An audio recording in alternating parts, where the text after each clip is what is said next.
Earlier this year, I got to demo the new Indian Chief Heritage Edition at Wagner Power Sports out in Worcester, Massachusetts. You can see my review that's out there online, but in a nutshell, I thought the bike was gorgeous. I loved the engine. I loved the power of the engine. My two issues that I had with the bike were the ergonomics on it. For me, the handlebars were a little bit wide, too far forward. I would have to get something that pulled me back a little bit. And I thought that the foot position was a little bit cramped for me. Again, from what I'm used to on my bike right now, I have a little bit more of foot position on it. I also didn't particularly like the handling. Again, while not bad, it's a very, what I call lazy handling bike. It's a very long bike, and if you want to go through some sharp corners, it takes a little bit more pressure. You got to really kind of push the bike over. And again, I think it's not just me that has this opinion. If you read some of the reviews in the magazines, they're saying the same thing. And again, it's not a negative on the bike, it's just the nature of being that long, stretched out bike that the Indian Classic or the Heritage is.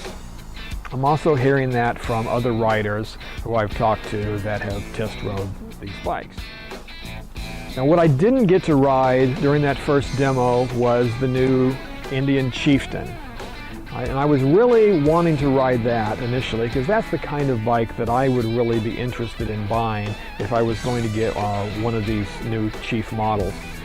So the demo truck was at the other Indian dealer here in Massachusetts, which is Mom South in Foxborough. And they had the demo truck there, and so I went over to ride the new Chief, and it really had a completely different opinion than I did on the original Heritage that I rode. The Chieftain is Indian's full-dressed bagger, actually their first full-dressed bagger that any of the Indian manufacturers over the years have put out. The new Chieftain retails for $22,999. Now, the primary competition for the new Chieftain would be the Harley Street Glide or something like the Kawasaki Vaquero. So like the other Indian models, the new Chieftain comes with the 111 Thunderstroke engine, which, as I've said before in my other reviews, is just a gorgeous engine. I love what they've done with the styling on this engine, and the power that you have, all that low-end torque is just really amazing.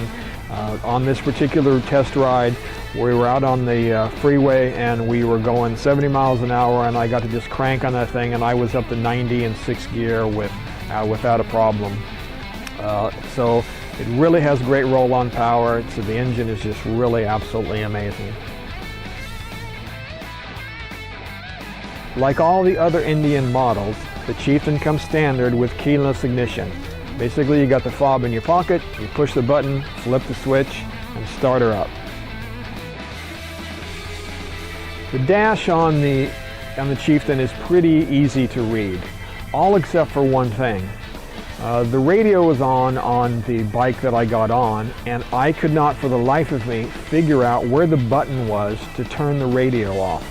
I tried everything on the controls on the left-hand side, and I couldn't get the radio to turn off. Basically, all I could do was to push the volume down low so that I could hear the engine and hear the character of what was going on while I was doing the ride. So I'm sure it's there somewhere, but it's not easy to find.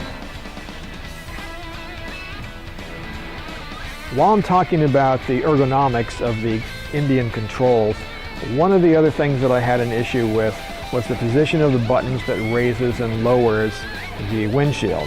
Because on the new Chieftain, there is an electric windshield that will raise and lower. This is a feature that I have currently on my Victory Vision that I absolutely love, so I was really happy to see them put this on the new Chieftain.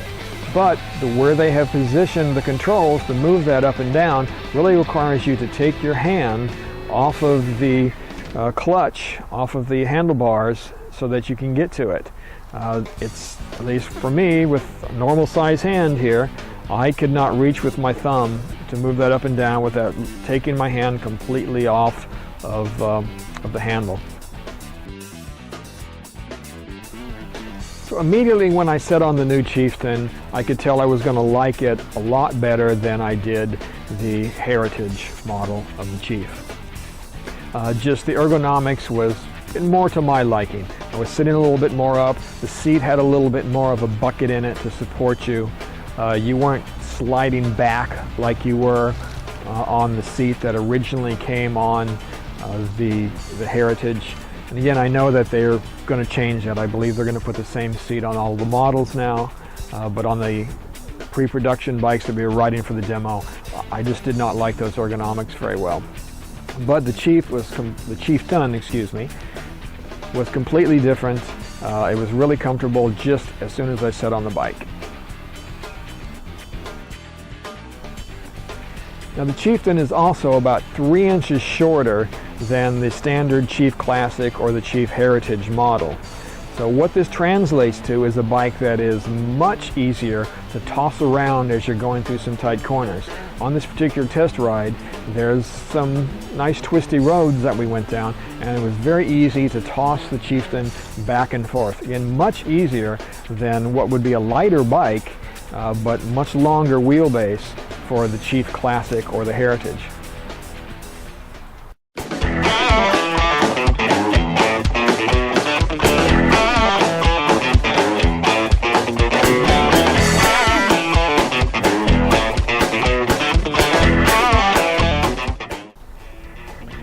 As far as performance of the bike goes, the transmission shifted well, the brakes worked well, and again we had all that roll-on power that I mentioned a little bit earlier. The one thing that I won't say that I didn't like, but it doesn't suit my taste, it's one of the same things I mentioned in the Chief Classic, is that when you get on the throttle, there's not this instantaneous response that I was expecting from an engine that has so much torque. It kind of ramps up a little bit and then it takes off and gets going. That's probably safer for the average rider, but personally, I would like to see it have a little bit more get up and go at the hit of the throttle there. However, I do have to say that this particular model of the Chieftain that I rode had pretty much an instantaneous response from the throttle, whereas when I rode the Heritage initially, there was kind of some play in the throttle there, so there was a little bit of a lag that you had to get used to get the bike to move. Now, I know that Polaris was addressing this issue, so maybe they had corrected it all in all of their demo fleet now, but I didn't notice that at all when I went on this ride.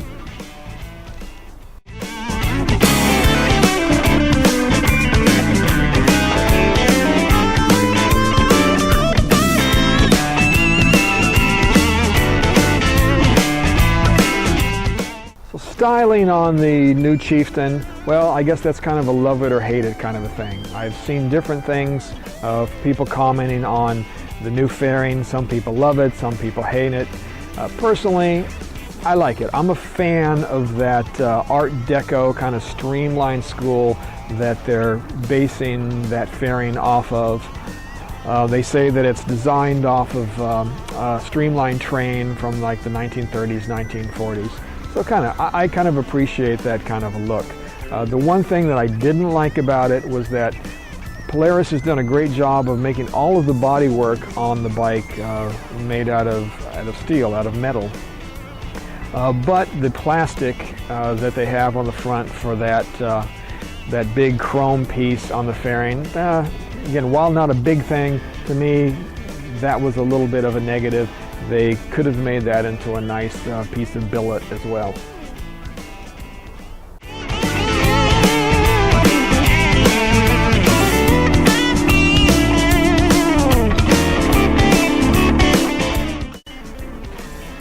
So overall, my riding impressions of the new Indian Chieftain were very good. I thought that it handled very well.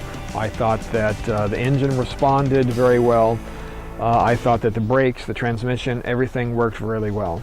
And for me, the bike fit me much better than the Heritage or the Classic fits me. Now, other riders that I spoke with who had ridden the bike, depending upon their size, they had different impressions of it. Tall riders found it to be a little bit cramped. I mean, I had a friend who was there, he's like 6'4", and he made the bike look very small, so it was kind of tough for him to fit on the bike, while me at 5'9" fit much better on the bike. I had this similar responses from other guys who were all over 6 foot tall. They found it to be a little bit cramped. Also, I found that people who had Harleys right now really liked the position on this bike. They felt that it was very much like what they were used to on their Harleys, and I think that's probably purposeful. However, Victory owners, on the other hand, found the bikes to be a little bit more cramped, right? Victories are known for having a very wide open cockpit, especially the terrain models have a lot of foot room, everything, all the controls are way out away from you. So they were a little bit cramped as they felt everything was up close to them. So I think it's just a matter of what you're used to and what you will get used to.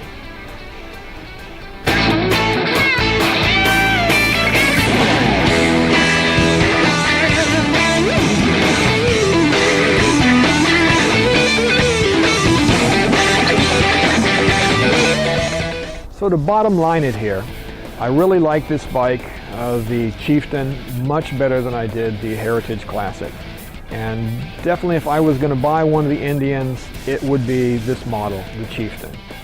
Giving the Chieftain a rating from 0 to 10, I'm going to give it an 8.5. Great bike. I already know one of my friends is buying it for his second bike, and I'm sure they'll do very well with it. It's an excellent bike.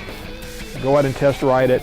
Test ride the competition in the Harleys and in the Kawasaki's and whatever else you can find out there, and again, make up your own mind.